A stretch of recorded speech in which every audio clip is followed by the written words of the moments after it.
So you can submit your questions.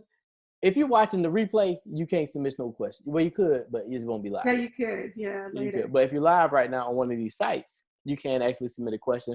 And you know, I check it in real time. We've had callers call in. It's kind of new to some people. Like, he really letting people call in? Yeah.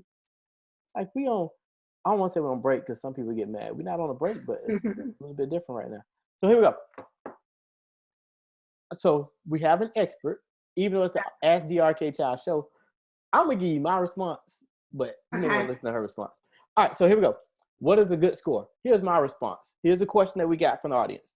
There are only 3 questions. I only prime the pump with 3. After 3, we can keep going and just chit chat. We end the show. Like, that's the beauty. Yeah. But if you submit, but here we go. What is a good score?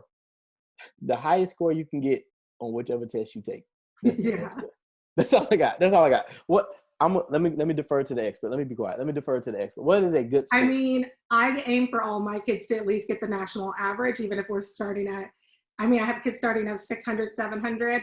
So the national average for the SAT is a 1050. The national average for the ACT is a 1920, possibly a 21. So for me, that's my hit score, especially for our NCAA athletes.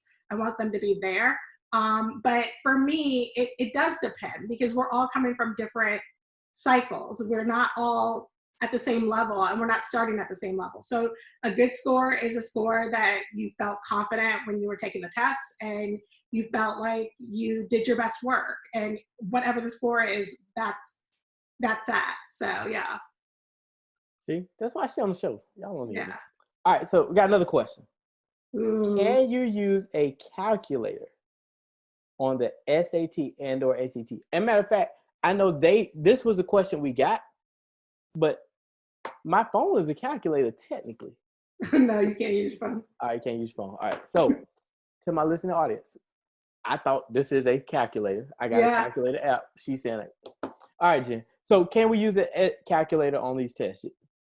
So through the ACT, during the math section, you can use the calculator the entire time. You do want to check to make sure your calculator is compliant.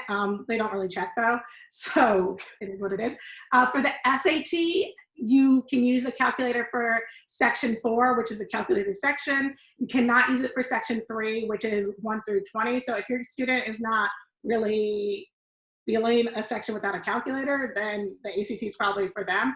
I tell students before you pick up your calculator, you should eliminate, and they should always be practicing with their calculator that they're going to use. They shouldn't be practicing on their phone if they plan to use like a TI something. Like they should be practicing with the calculator they're going to use at all times. So question, you telling me for the reading questions, I can't use my calculator?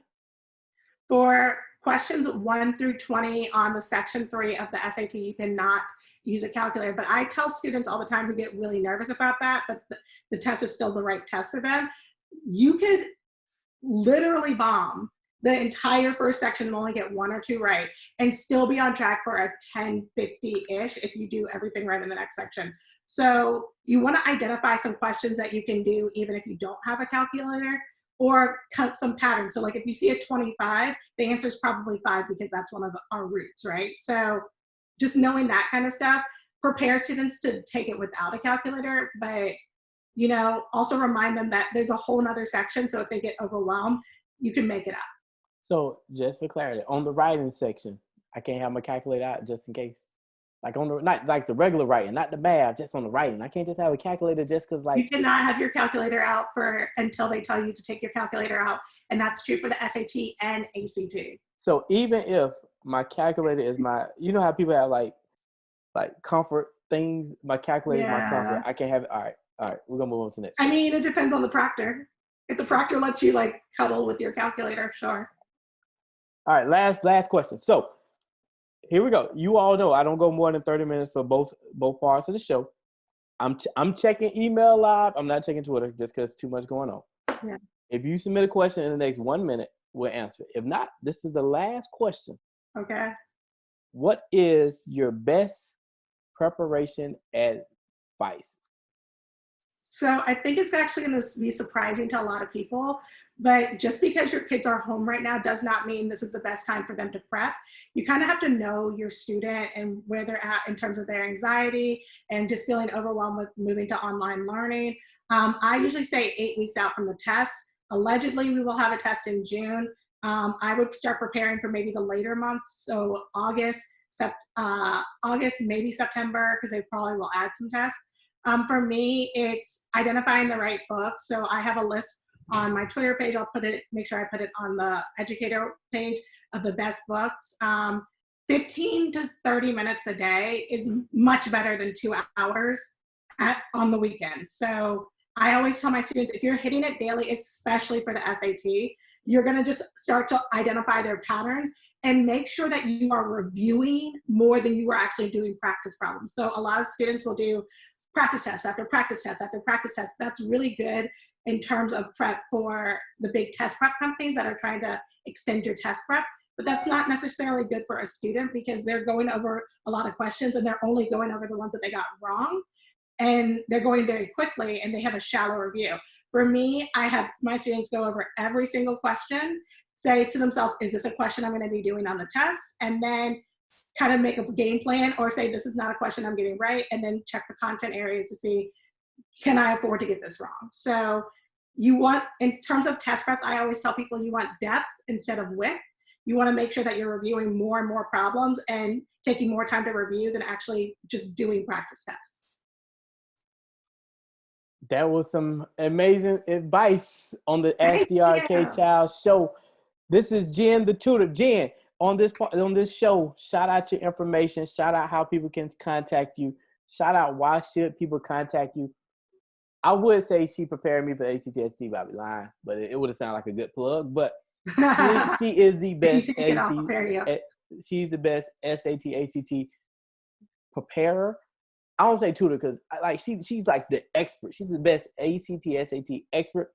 If I were taking the test, she would be tutoring me. Right. Put it like that. So shout yourself out. Where your website? How can people reach you on the Ask the RK Child show? So it's Jenn, JENN, thetutor.com /educators if you want free resources. I am always on Twitter, so at JennTheTutor.com. Always. I guess, always. And there's a pinned resource at the very top that allows you to go through and figure out your best books for test prep self-study. I would say start with self-study first and until we know what the test date's going to be with the virus. And just keep checking. I'm going to make sure that I send all of my resources over to you so that you have the information. And if it's updated, I would make sure that you're on his list or things like that so that you have updated information as it comes out, because I will be updating even my content areas as I see changes.